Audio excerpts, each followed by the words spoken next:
अहिंसा संयमो तपो देवावेतनमसते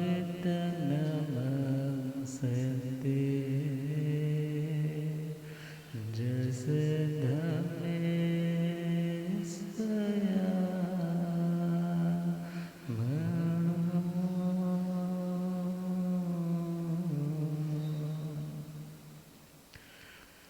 श्री महावीर प्रभु को मेरे वंदना। श्री महावीर प्रभु को मेरे वंदना वंदना वंदना वंदना वंदना वंदना वंदना। मुझको तारो प्रभु तारे जो चंदना। मुझको तारो प्रभु तारे जो वंदना वंदना वंदना वंदना वंदना वंदना वंदना। तेरे चरणों में दाता मेरा ध्यान हो। तेरे चरणों में दाता झूठी दुनिया से दिल मेरा अनजान हो। झूठी दिल मेरा अनजान हो।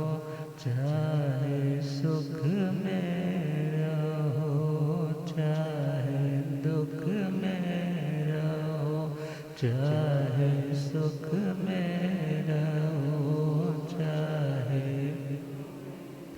समता टूटे नहीं है यही स्पंदना। समता टूटे नहीं है यही वंदना वंदना वंदना वंदना वंदना वंदना वंदना।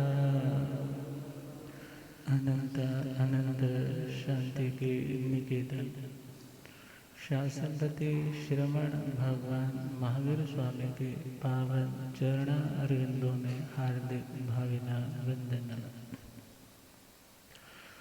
मेरे अंधेरे जीवन को रोशनी प्रदान करने वाले परम उपकारी आगम ज्ञान के भंडार आगम ज्ञाता आगम पुरुष जय शास्त्र रतन हिमाचल के श्री उपाध्याय भगवंत श्रद्धेय गुरुदेव श्री जितेंद्र मुनि जी महाराज साहब के पावन चरण कमलों में हार्दिक भावना वंदन।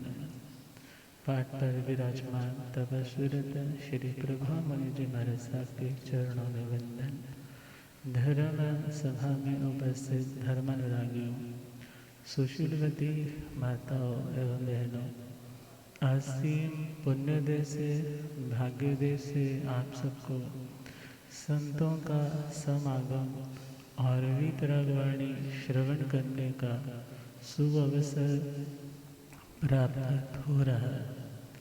श्रवण कर रहे हैं श्री महावीर स्तुति और पांचवी गाथा, जिसका अर्थ बहुत विशाल है और उस विशालता को कुछ कुछ स्पर्श करने का प्रयास किया जा रहा है।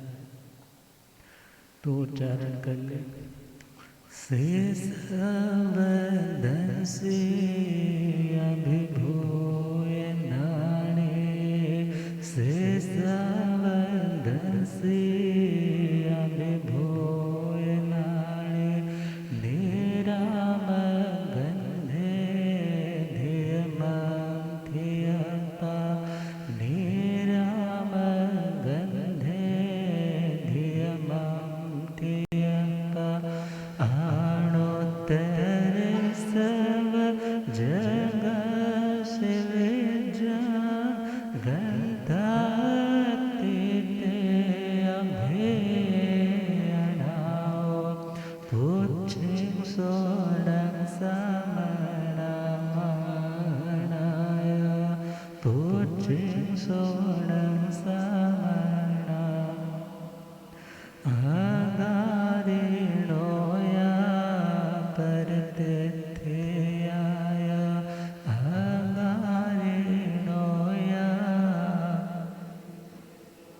आज श्री सुधर्मा स्वामी जी महाराज फरमा रहे, हे आयुष्मान जम्बू, भगवान महावीर स्वामी सर्वदंशी, सभी पदार्थों के सामान्य गुण धर्म को समझने वाले थे।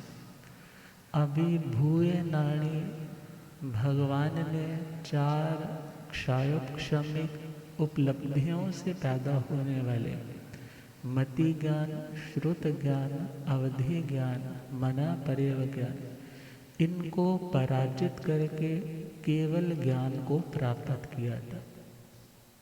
निराम गंधे भगवान निर्दोष जीवन जीने वाले थे, अर्थात भगवान के भोजन में कोई दोष नहीं।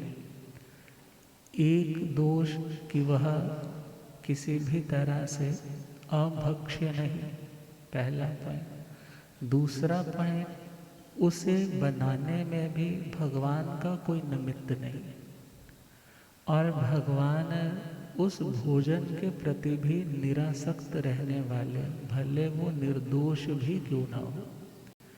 और धीमं ठीयप्पा भगवान धृति गुण से युक्त थे, उनके अंदर अखंड धैर्य था। वज्र की भांति, जैसे हीरे की दीवार को भेदना बहुत मुश्किल है, ऐसे प्रभु के धैर्य को भेदना आसान नहीं था। ठीयप्पा भगवान की आत्मा अपने स्वरूप में हमेशा लीन रहती थी। भगवान हमेशा शांत और आत्म चिंतन में रमण करने वाले थे। आणुत्तरे सब जगन सी विज्जम, भगवान समस्त संसार में, पूरे जगत में आणुत्तर, जिनसे कोई ऊपर का विद्वान नहीं, ऐसे विज्जम अर्थात विद्वान थे। ग्रंथा अतीते, प्रभु ग्रंथियों से, गांठों से अतीत थे, उनकी गांठें खुल चुकी थी। राग द्वेष की गांठें उनके हृदय में नहीं थी, और प्रभु अभय निर्भयता की साधना में निरत थे, लगे हुए थे। अणाउ भगवान आयु से रहित थे, नई आयुष्य बांधने वाले नहीं थे।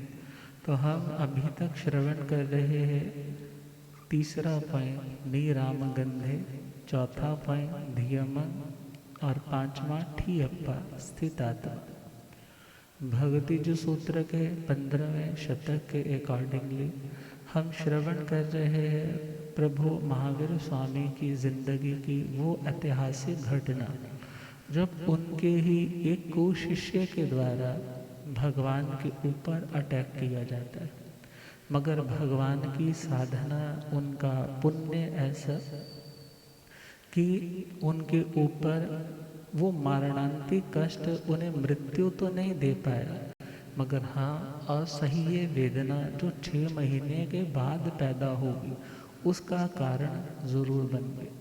अब एक प्रश्न आ जाता है कि तीर्थंकरों को भी क्या वेदना होती है? क्या तीर्थंकर बनने के बाद भी किसी आत्मा को इतने दुख सहने पड़ सकते हैं? तो ध्यान देना है, कोई भी तीर्थंकर आत्मा कब बनती है? जब वो आत्मा 4 घाती कर्मों को क्षय करती है, तीर्थंकर नाम कर्म का उदय होता है, उस टाइम वो उस केवल ज्ञान से युक्त तीर्थंकर पदवी को धारण करने वाली बनती है। तो 4 घाती कर्मों में ज्ञानावरणीय, दर्शनावरणीय, मोहनीय और अंतराय, ये 4 कर्म है। वेदनीय कर्म अघाती कर्म है। वेदनीय कर्म कैसा है? अर्थात वेदनीय कर्म आत्मा के इस ज्ञानमय स्वरूप को, दर्शनमय स्वरूप को, अव्याबाद सुख को और निरंतराय स्वरूप को बाधित नहीं करता, उसमें किसी भी प्रकार की वो हानि नहीं करता। तो इससे एक सिचुएशन तो एक तो उत्तर समाधान हमें भी मिल रहा है कि जिंदगी की प्रतिकूलताएं हमारे ज्ञान को, दर्शन को, अनंत सुख को बाधित नहीं कर सकते, मगर हम जिंदगी में आने वाले सुख और दुख से इतने प्रभावित हो जाते हैं कि हम नए नए कर्मों का संचय करते जाते हैं। तो भगवान का वेदनीय कर्म अभी क्षय नहीं है, अभी 4 कर्म उनके बाकी है। इसीलिए उनकी जिंदगी में वो दुखमय घड़ियां आई जो उनकी प्रतिकूलता, शारीरिक प्रतिकूलता बनकर के सामने प्रकट हो गई। अब विचार करना है, भगवान जब उस गौशाले के ऊपर कभी कष्ट आया था, गौशाले के ऊपर किसने तेजोलेशा छोड़ी थी? वैश्यायन बाल तपस्वी ने। उस टाइम तो भगवान ने अनुकंपावश उस गौशाला को क्या कर लिया था? बचा लिया। मगर जब भगवान के अपने ही सुशिष्य, सुनक्षत्र और सर्वानुभूति उनके ऊपर अटैक किया तो भगवान ने कुछ नहीं किया। तो कोई क्वेश्चन कर देता है कि ये तो बड़ी पार्शलिटी है, जो नालायक था उसको तो बचा लिया, जो लायक थे उनको भगवान ने क्यों नहीं बचाया? तो यहाँ पर समझना है, भगवान जो तीर्थंकर, जो केवल ज्ञान के धारक है, वो वीतरागी। वो कैसे? वीतरागी। और जब गौशाले को बचाया था तब प्रभु छद्मस्त अवस्था में। किस अवस्था में? मीन्स छद्म बोलते हैं आवरण को। आवरण का मतलब पर्दा। अभी तक वो पर्दा था, संपूर्ण ज्ञान और दर्शन अभी प्रकट नहीं हुआ था। और ऐसी सिचुएशन में उनके हृदय में अनुकंपा आई। और अनुकंपा का मतलब सामने वाला किसी दुख और तकलीफ से भयभीत होकर के कांप रहा है, उसकी कंपन को देख करके जब तुम्हारे अंदर भी कंपन आ जाए, तुम्हारा मन भी कहने लग जाए कि इसका दुख दूर करना चाहिए, तो उस भाव दशा का, आत्मा की उस दशा का नाम क्या है? अनुकंपा की दशा। तो प्रभु ने अनुकंपावश उसे बचाया। उसके पीछे रीज़न क्या रहा होगा? पहला रीज़न तो हम मान सकते हैं कि उसकी गौशाला की आयुष्य अभी लंबी थी, भगवान निमित्त बन गए। उसकी आयुष्य अभी लंबी थी और भगवान निमित्त बन गए। और सुनक्षत्र सर्वानुभूति का आयुष्य ही इतना था, उनका आयुष्य ही इतना था। उन्होंने इसी प्रकार अपनी इस आयुष्य का भुगतान करना था। इसलिए प्रभु कभी निष्फल कार्य नहीं करते। जिस कार्य के पीछे कोई गोल अचीव ना हो, ऐसा काम प्रभु नहीं करते। और दूसरी बार यदि भगवान ने नहीं बचाया तो यहाँ पर एक समझ वाली बात ये भी है, भगवान ने तो गौशालक के आने से पूर्व ही सबको अलार्म दे दिया था ना, सबको एक तरह से चौकन्ना कर दिया था। वो गुस्से में आग बबूला होकर के आएगा। किसी ने उसके साथ कोई बात, जैसे घर में शांति का माहौल है, पता चलता है वो बंदा आ रहा है घर पे, बड़ा गुस्से में है, तो घर वाला कोई बड़ा समझदार व्यक्ति क्या बोलता है? आएगा ना, मुंह लगाने की ज़रूरत नहीं है, आएगा तो ज़्यादा मुंह लगाने की। तो भगवान ने भी समझाया ना, आएगा तो उसके साथ बात करने की ज़रूरत, मगर वो अपनी ओर से भावावेश में आ गया। एक सेंस में देखें, ये भावावेश अच्छा है कि मेरे गुरु को, मेरे परमात्मा को यदि कोई ऐसा बोले तो मैं जान कुर्बान कर सकता हूँ, मगर ऐसी बात अपने कानों से सुन नहीं सकता। मगर ये भक्ति का फील्ड है ना, वो भक्ति के लेवल पे अब वो अपनी ओर से बहुत अच्छे हैं। मगर यदि हम भगवान की दृष्टि से देखें तो उन्होंने प्रभु की आज्ञा का नज़रअंदाज कर दिया और उनका आयुष्य इतना था, निश्चय यह है। दूसरा, प्रभु उस टाइम वीतराग हो चुके हैं, इसलिए उनको किसी के प्रति राग और द्वेष, उनका तो हर जीव के प्रति मैत्री भाव है, हर जीव के प्रति कल्याण का दृष्टिकोण है। तो खैर वो आयुष्य कंप्लीट करके गए हैं, आराधक बन करके गए हैं, एक 8वें देवलोक में गए हैं, एक 12वें देवलोक में गए हैं, और एक जन्म लेकर के वो आत्माएं तो तरने वाली आत्माएं होंगी। और इधर जो गौशाला खुद को कह रहा था कि ये मेरा 7वां पुट्ट परिहार है, अर्थात मैं उदाई के इस शरीर को में उदाई के रूप में आया हूँ और गौशालक का शरीर यूज कर रहा हो, मगर वो झूठ था। और 7वें दिन उसका क्या हो गया? कोई कह सकता है कि क्या भगवान ने उसको मारा? तो भगवान ने तो नहीं मारा। क्या भगवान ने उसको कोई श्राप दिया तो 7वें दिन पूरा हो जाए? तो भगवान ने ऐसा भी नहीं कहा। भगवान ने तो जस्ट उसको इसलिए बताया, अवेयर किया कि तू अपने पापों की आलोचना कर सके, प्रायश्चित कर सके। जो गलतियां तुमने की है, तेरे पास समय बहुत थोड़ा है, तो उसको अच्छे कार्य में यूटिलाइज कर सके, इसलिए प्रभु ने उसको चेता दिया। मगर अदरवाइज कहते हैं राम किसी मारे नहीं, मारे सो नहीं राम। भगवान किसी को मारता नहीं है, राम किसी को मारे नहीं, मारे सो नहीं राम, खुद ब खुद मर जाता है कर कर खोटे काम। व्यक्ति क्यों मरता है? क्यों किसी ट्रबल में पड़ता है? अपनी ही गलत डिसीजंस के कारण। जब वो गलत मार्ग पे चलेगा तो उसके साथ अच्छा कैसे हो सकता है? तो गौशालक ने अपनी ओर से गलत करने में कोई कसर नहीं छोड़ी, मगर परमात्मा ने उसे कभी कोई बद्दुआ नहीं दी। परमात्मा ने ये नहीं कहा तेरा सत्यानाश हो जाए या तेरे ऊपर मैं लेशा छोड़ता हूँ, बल्कि वो खुद ब खुद मर जाता है कर कर खोटे काम। खुद ते जो लेशा छोड़ी थी वही अटैक उसका वो बूमरैंग की तरह छोड़ा था उसे की ओर आ गया। और आज 7वें दिन जब उसको मिथ्यात्व का कुछ पर्दा हटा है और कुछ उसको जानकारी हुई, ज्ञान हुआ कि मैंने गलत किया, उसकी उसने आलोचना, निंदना, ग्रहणा की और काल करके वो भी देवलोकों में गया। मगर अभी संसार में भटकना उसका काफ़ी है। तो खैर भगवान उस श्रावस्ती नगरी से विहार कर देते, भगवान श्रावस्ती नगरी से विहार कर देते हैं और वहाँ से विहार करते मेंडिया ग्राम में प्रभु पहुँचते हैं। और उस मेंडिया ग्राम में प्रभु साण चैत्य में या साल कोष्टक चैत्य में प्रभु का समवसरण भगवान वहाँ समवसरित हुए, वहाँ पधार गए। और वहाँ जब पहुँचे हैं तो दुनिया के लोगों में बहुत उत्साह है, परमात्मा पधारे हैं। कुछ लोग मन में वही उलझन बिठाए बैठे हैं, अब 6 महीने पूरे होने वाले हैं, अब देखो क्या होता है। और इधर प्रभु के जैसे ही वो 6 महीने का टाइम ड्यूरेशन कंप्लीट हुआ तो उस तेजो लेशिया का प्रभाव परमात्मा के शरीर पर होने लगा।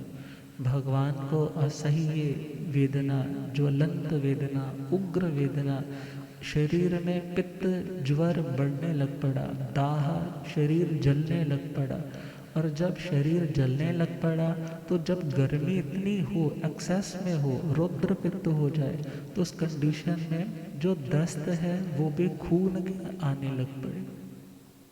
जब खून के दस्त आने लग पड़े तो लोगों में चारों वर्णों के लोग अब एक दूसरे से बात करते हैं कि हाँ गौशाल्य की बात अब सच हो जाएगी, ये छद्मस्त अवस्था में काल करके मर जाएंगे। और जब यही लोगों की वार्ता सिंह अणगार जो मालूका कच्छ उस उद्यान के वन के जंगल के नज़दीक नज़दीक कर रहे हैं, उनके कानों में भी ये बातें पड़ी। जब ये बात पड़ी तो वो तो आतापना ले रहे थे। क्या ले रहे थे?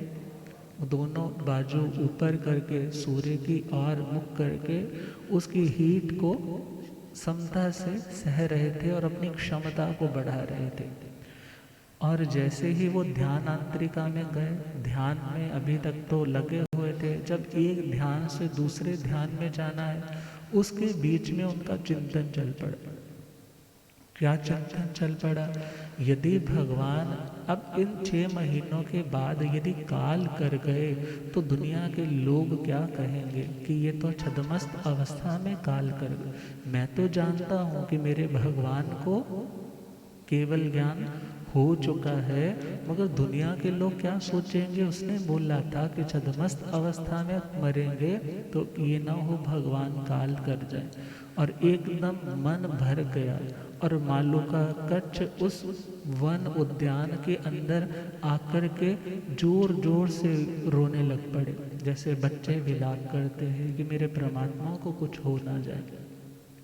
और जैसे ही भगवान ने उस साण कोष्ठक चैत्य में विराजते हुए ये सारा दृश्य देखा तो अपने 2 मुनियों को बुला करके कहा कि तुम जाओ और जाकर के सिंह अणगार को बुलाकर लाओ, क्योंकि वो इस प्रकार विलाप कर रहा है जो एक साधु के लिए उचित आरत ध्यान करना साधु के लिए उचित नहीं। तो वो संत पहुँचे हैं और जाकर के निवेदन किया कि आपको धर्माचार्य भगवान महावीर स्वामी जी सद्दा वेंती आपको बुला रहे हैं।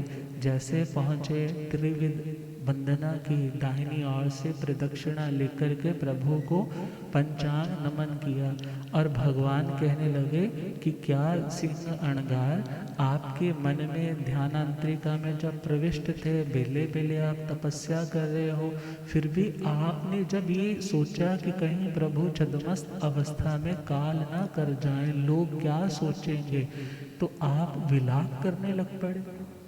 उन्होंने कहा जी प्रभु, अर्थात गुरु के प्रति प्रेम ही ऐसा कि उनके ऊपर कोई उंगली उठाए तो एक भक्त से, एक शिष्य से ना तो सुना जाता है और सोच करके ही उसकी रूह कांपने लग जाती है।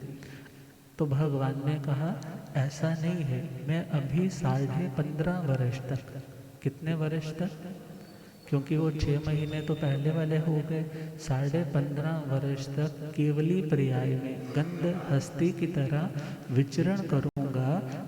और आपको मेरे देह के प्रति, मेरी अस्वस्थता के प्रति चिंता है तो जाइए, यहाँ पर मेढ़िया ग्राम नगर में एक रेवती नाम की गाथा पत्नी है, बहुत समृद्ध है, किसी से दबने वाली नहीं है, अर्थात बहुत ही डोमिनेटिंग लेडी है और उसके हृदय में अनुकंपा का भाव है। आप वहाँ जाइए और वहाँ उसने बेजोरा पाक बनाया होगा। अब वृत्तिकार ने एक तो अर्थ किया है बेजोरा पाक और दूसरा अर्थ किया है चौपतिया शाक, जिसके स्वास्तिक की तरह ऐसे 4 पत्ते बनते हैं और जो शीतल प्रकृति है और उसके साथ साथ 3 प्रकार के दोषों को दूर करने वाला, वात को, पित्त को और कफ को और अग्नि को मंद बनाने वाला भी है।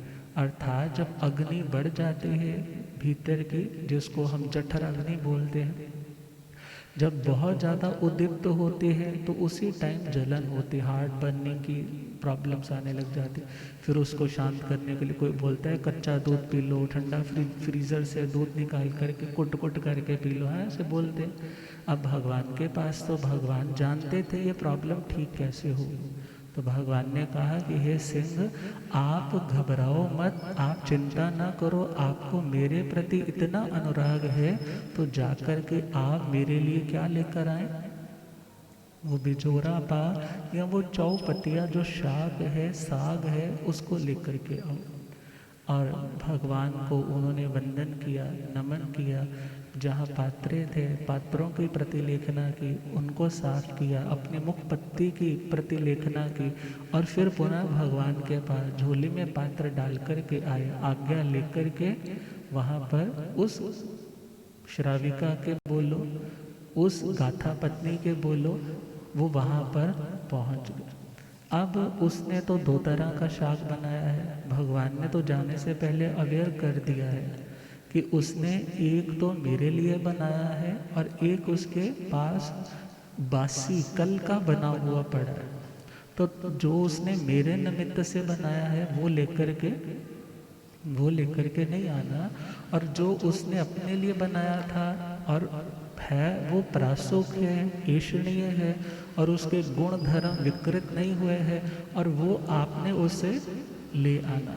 और वो पहुंच जाते हैं गलियों से, बाज़ारों से निकलते हुए उसके घर पे, और जैसे ही पहुँचे और कुछ 7-8 कदम आगे आकर के 3 बार प्रदक्षिणा लेकर के उनको वंदना की और पूछा कि आपके आने का प्रयोजन, भगवान कृपा करे, आप कैसे पधारे। तो उन्होंने बताया कि भगवान महावीर स्वामी के लिए मैं क्या लेने आया हूँ, बिजोरा पाक लेने आया हूँ। और उसने उसी टाइम कहा कि हाँ हाँ कृपा करो, मैंने बनाया हुआ। और उसने किसके लिए बनाया था? इट मीन्स उस टाइम भी, उस टाइम के श्रावक श्राविका भक्त लोग भी अपने गुरुओं के निमित्त से, बोलो, उस टाइम भी बना रहे हैं। मगर भगवान क्या कह रहे हैं कि जो मेरे लिए बनाया है वो लेकर के। और जैसे ही उन्होंने कहा कि भगवान ने कहा है जो मेरे लिए बनाया हो वो नहीं लेकर आना, जो उसने अपने लिए बना करके रखा है और कल का बासी है वो लेकर के आना। तो वो बोलती है ऐसे ज्ञानी महातपस्वी कौन है? कहने लगे वो भगवान महावीर स्वामी। बड़ी भावनाओं के साथ वो उनके पात्र में बहरा रही है। मन को बड़ा संतोष है कि मुझे संतों को कुछ बहराने का अवसर मिला। अब विचार करो, हमारी बहनें कितनी भावुक होती हैं। उन्हें क्या होता है कि संत आए तो खाली ना जाए। अब अंदर से ही जैसे होता है ना, अंदर से कोई आवाज़ आ रही होती है कि आज तो लगता महाराज जी ज़रूर आएंगे, आज तो बस लग रहा है। सुबह उठ कर के अपनी जो नाश्ता है घर के लिए बनाना ही होता है, जल्दी उठ कर के बना लो कि गुरु महाराज आए तो मेरे दरवाजे से खाली।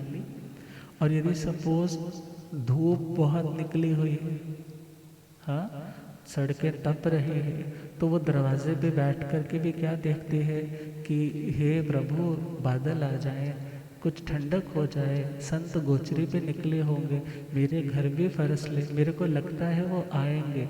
और वो क्या गुनगुनाती है?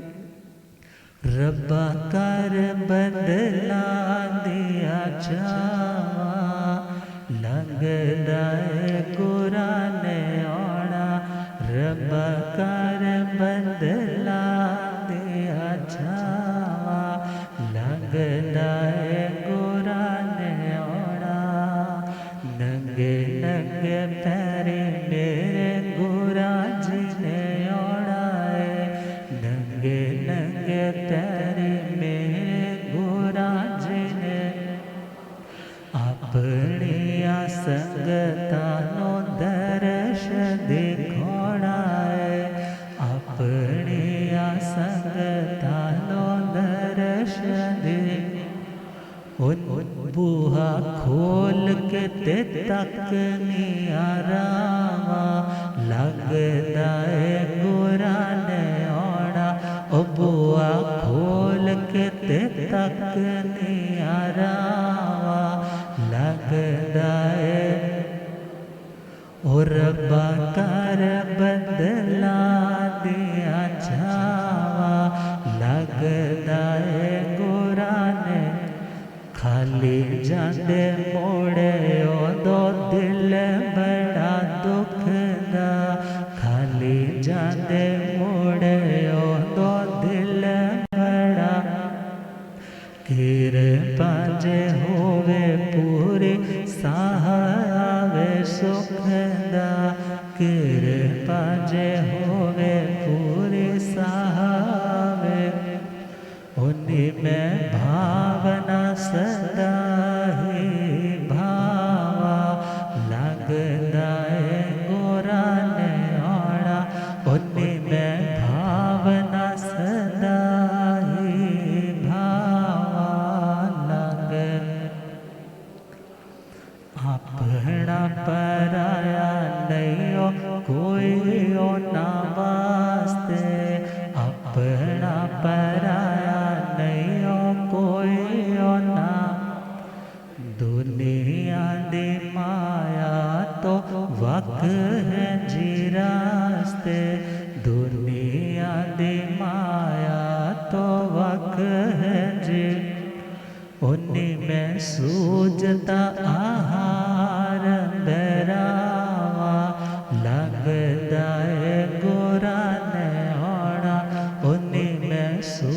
सूझता आहार बहरावा लगदा है। और रब्बा कर बदला दिया छावा लगदा है। गुरुआं दे पात्र च जदों मैं बहरावांगी, गुरुआं दे पात्र च जदों मैं बनूंगा प्रसाद सारा फिर ही मैं खावांगी, बनूंगा प्रसाद सारा फिर ही मैं परभास फिर खुशियाँ मनावा लगदा है। गोरा ने औड़ा परभास फिर खुशियाँ मनावा लगदा है। और रब्बा कर बदला दिया छावा लगदा है। गोरा ने औड़ा निबूहा खोल के ते तक नियारावा लगदा है। गोरा ने औड़ा उन्हीं में सूझता आहार भैरावा लगदा है। गोरा ने औड़ा।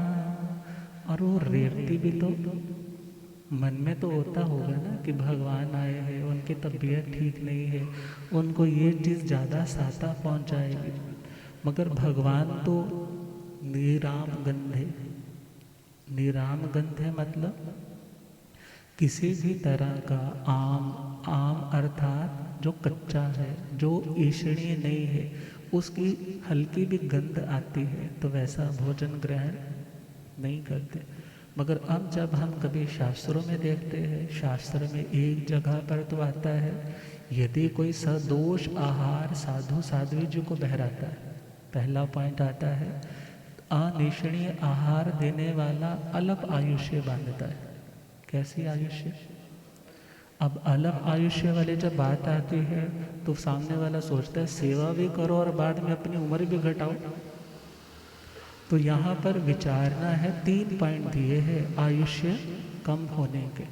पहला पॉइंट है अनिषणीय आहार देने वाला, जो अयोग्य है, जो अभक्ष्य है, जो साधुओं की चर्या के अनुकूल।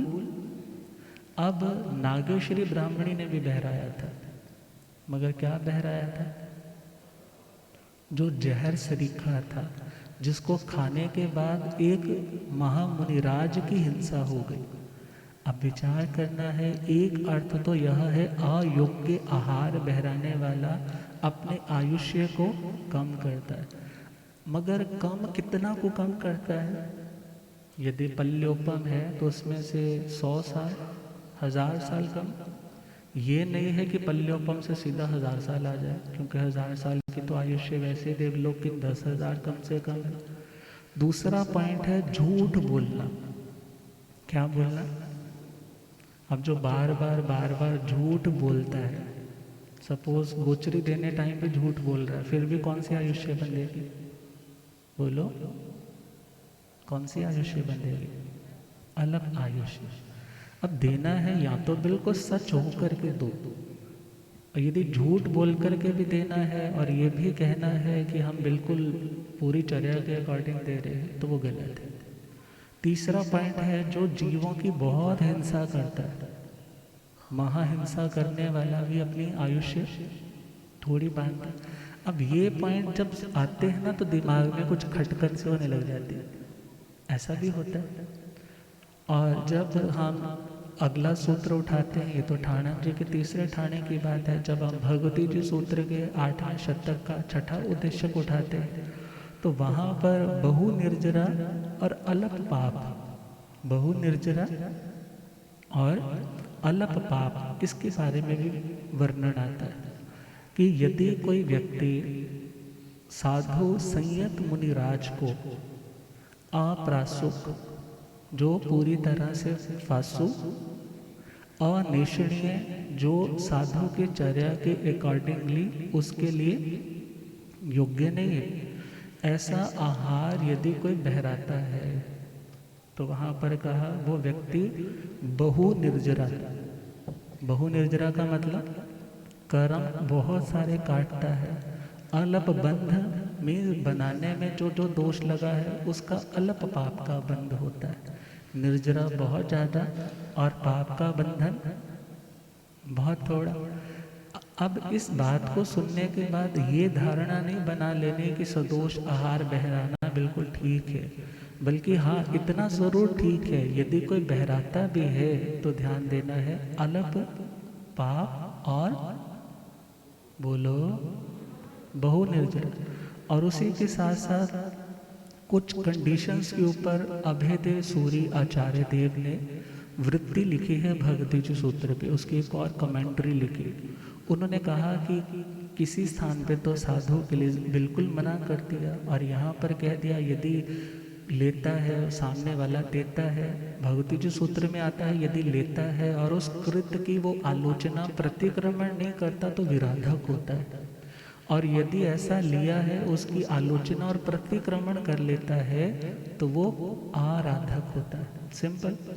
और यदि देने वाला है, देने वाला किस कंडीशन में दे रहा है तो वहाँ पर कहा है कि हो सकता है जब आहार सुलभ नहीं है, इजीली नहीं मिल रहा है। जैसे दुर्भिक्ष के टाइम में भगवान के निर्वाण के बाद पहली जो वाचना हुई थी वो वीर निर्वाण 160 में हुई थी। आचार्य संभूत विजय जी पूरे हो गए थे और उसके बाद आचार्य भद्रबाहु जी उनके पास वो संघ जाता है, वो सारी स्टोरी आती है। अब उस टाइम 12 साल का दुर्भिक्ष पड़ा था और ऐसे टाइम में यदि कोई व्यक्ति अप्रासो का निष्णीय आहार भी बहराता था तो क्या शास्त्र की उक्ति आ गई, बहु निर्जरा और बोलो अल्प बंध, पाप का बंध थोड़ा और निर्जरा ज्यादा। मगर हाँ कोशिश क्या होनी चाहिए, जब साधु आ गए हैं तो आपकी जीवन शैली भी साधु जैसी हो जानी चाहिए। व्यवस्था करने के लिए, बारियां बांधने के लिए ज़रूरत ही नहीं पड़नी चाहिए। जब पता है क्षेत्र में साधु आ गए, चौमासा है, तो हमें भी पूछ लेना चाहिए गुरुदेव कितने कितने बजे आप गोचरी के लिए उठते हो। अब सुबह जाना है तो अपने नाश्ते की व्यवस्था घर में तो बनना ही है, साधु के निमित्त से नहीं, बल्कि साधु ना भी हो तो भी आप हर रोज उपवास तो करने से रहे, हर रोज तैयार करोगे, भोजन बनाओगे तो थोड़ा सा क्या करना है उसको बोलो, थोड़ा सा उसे टाइम पे बनाना है। दोपहर वाला भोजन है उसको भी थोड़ा टाइम पे बनाना है। शाम का चुविहार कर लिया कि मैं रात्रि का चुविहार करूं, पता नहीं गुरुदेव कब आ जाए, तो आपको निर्दोष बहराने का भी अवसर मिलेगा और साधु को निर्दोष ग्रहण करने का भी अवसर। मगर अक्सर होता क्या है, जितने फुलके खाने होते हैं ना, घर में आया है वो बंदा, कितने उतारो, वो चल रहा होता है, अच्छा 2 3 हो गया, उसी टाइम क्या हो जाता है गैस बंद।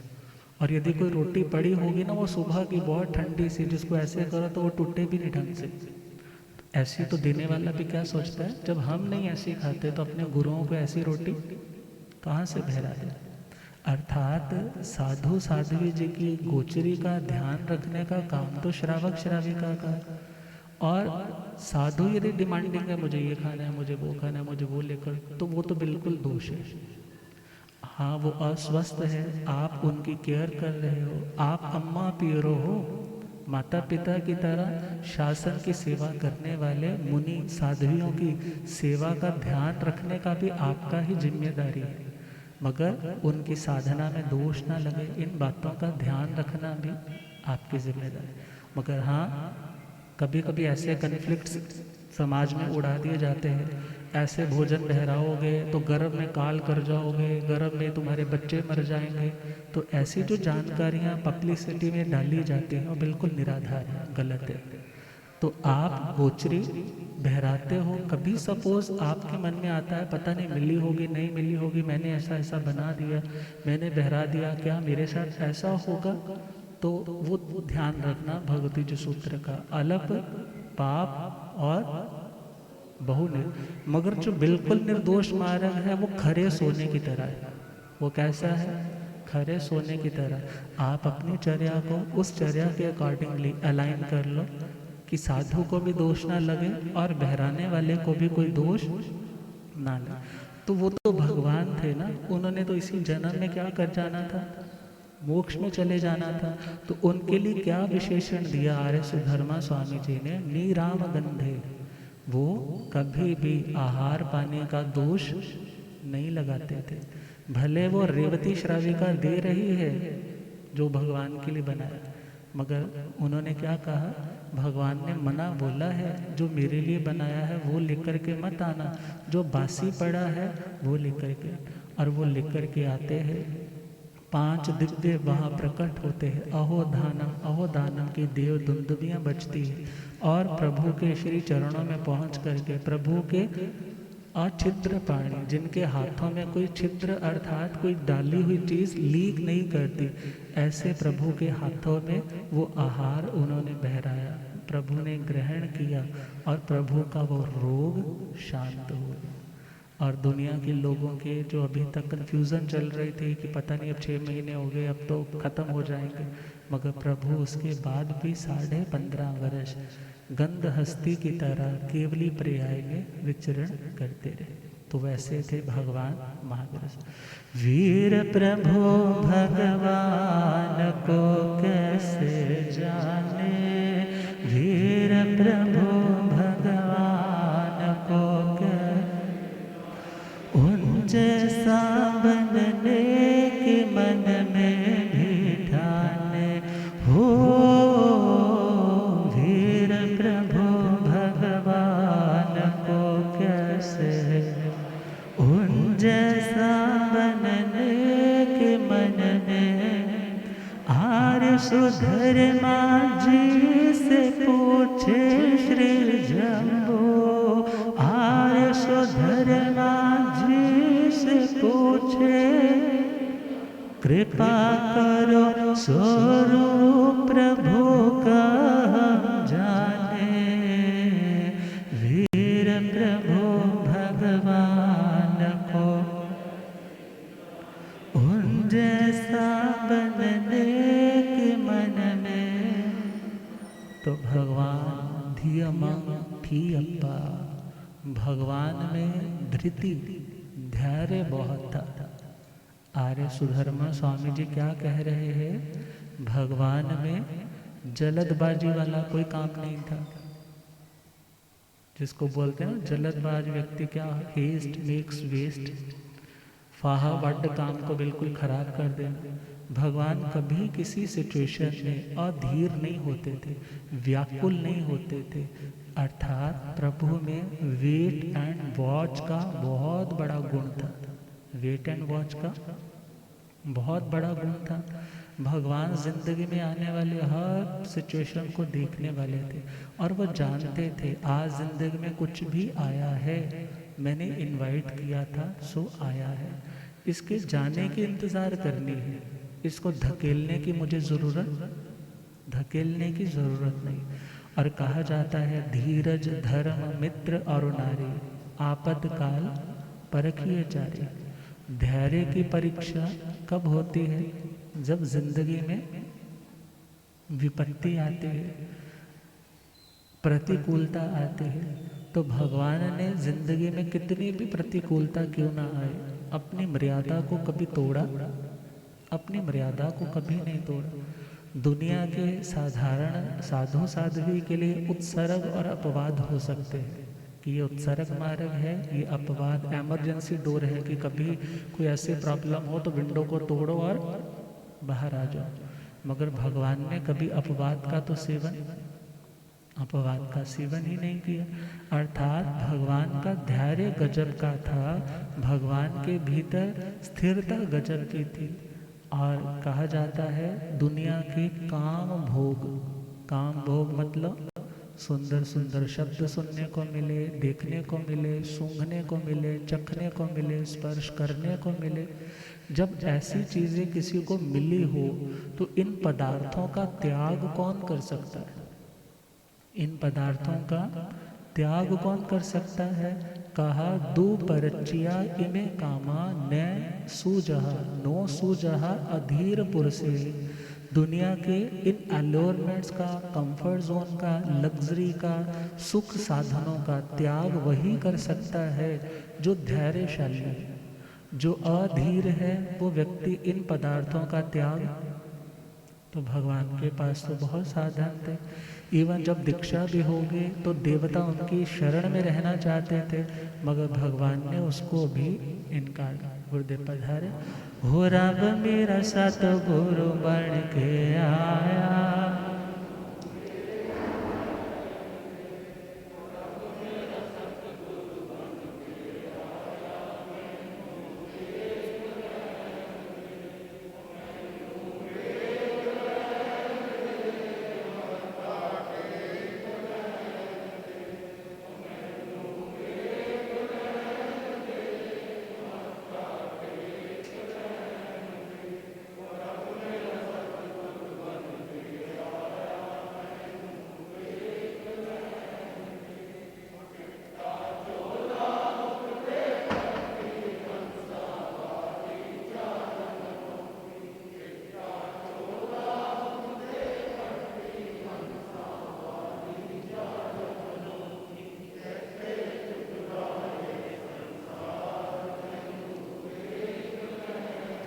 हुए थे झुकदाए संसार मैनो। हो रब मेरा सतगुरु बन के आया मैनो। ओ पौंदे पौंदे पानी देंदा, सोके बूटे हरे कर देंदा। पौंदे पौंदे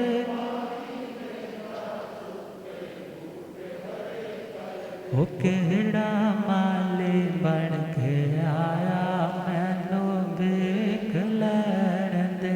ओ केड़ा माली बन के आया मैनू। हो रब मेरा सतगुरु बन के आया मैनू। भूलिया गम ज्ञाता आगम पुरुष जिन शास्त्र तन हिमाचल केसरी उपाध्याय भगवंत श्रद्धे गुरुदेव श्री जितेंद्र मुनि जी। तो भगवान महावीर स्वामी का धैर्य बल कैसा था, पेशेंस लेवल कैसा था, और आत्मा में स्थिरता कैसी थी, इसके बारे में कल चर्चा करेंगे। आप श्रद्धे गुरुदेव जी हमारे साथ।